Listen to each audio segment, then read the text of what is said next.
Satan cherche toujours à pénétrer dans notre esprit par notre corps ou notre âme et à s'emparer de cette forteresse qu'est l'esprit pour la mettre en esclavage. Mais nous pouvons demeurer entièrement libres alors même que nous nous sentons très mal extérieurement. C'est la liberté par la vérité.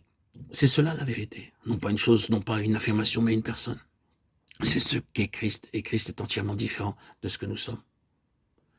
Or, le Saint-Esprit, qui est l'Esprit de vérité, veut nous enseigner que c'est demeurer en Christ qui est tout. Nous avons d'autres alternatives, ou bien de nous replier sur nous-mêmes, ou bien de nous appuyer sur d'autres personnes, ou bien de vivre dans le monde de façon mentale. Demeurons en Christ et nous aurons le repos, nous aurons la paix, nous aurons la délivrance. Mais n'oublions pas, si nous sommes sincères à l'égard du Saint-Esprit, il ne permettra pas que nous nous trompions sur nous-mêmes.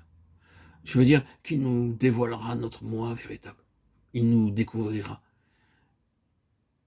et il nous montrera soigneusement qu'en nous, il n'y a rien de bon qu'en nous. Il n'y a rien sur quoi nous puissions nous appuyer, afin de nous faire comprendre également et bien clairement que c'est en Christ seul, le Fils de Dieu, qui est notre sécurité, et notre assurance, et notre vie. J'ai le sentiment de ne pas réussir à vous faire part de tout ce que j'ai dans le cœur. Il y a tant de personnes qui pensent que la vie spirituelle, la vie d'un enfant de Dieu, est une question de choses. C'est une chose que l'on appelle le message de la croix. C'est une chose que l'on appelle la sanctification. C'est une chose que l'on appelle délivrance. C'est une chose que l'on appelle mort avec Christ. Une chose.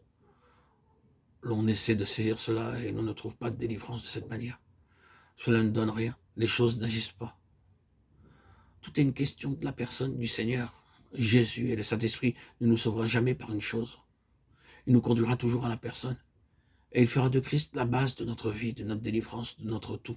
C'est ce que dit la parole. Jésus-Christ a été fait pour nous de la part de Dieu, sagesse et justice, et sanctification et rédemption.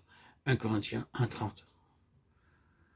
L'œuvre du Saint-Esprit a pour but de nous rendre conformes à Christ, de nous amener à prendre la forme de Christ, de former Christ en nous. Mais Christ demeurera toujours autre que nous-mêmes, de sorte qu'il sera toujours fait appel à notre foi. Nous attendons-nous à atteindre un point dans ce pèlerinage terrestre où nous pourrons nous dispenser de la foi? C'est un espoir trompeur.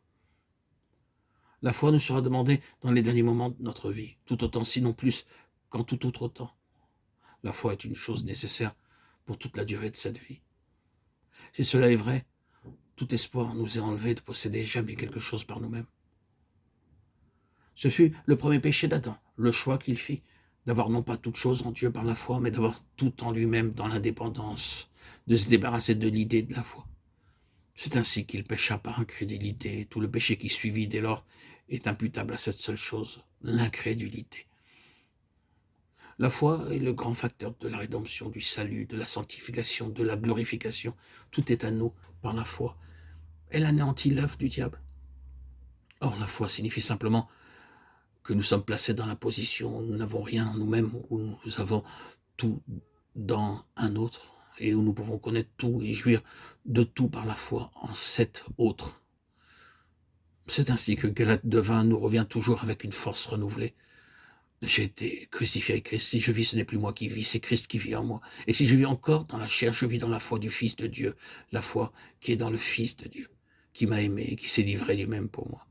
Je vis la vie dans la chair par la foi dans le Fils de Dieu. Oh, que le Seigneur veuille interpréter sa parole pour nous.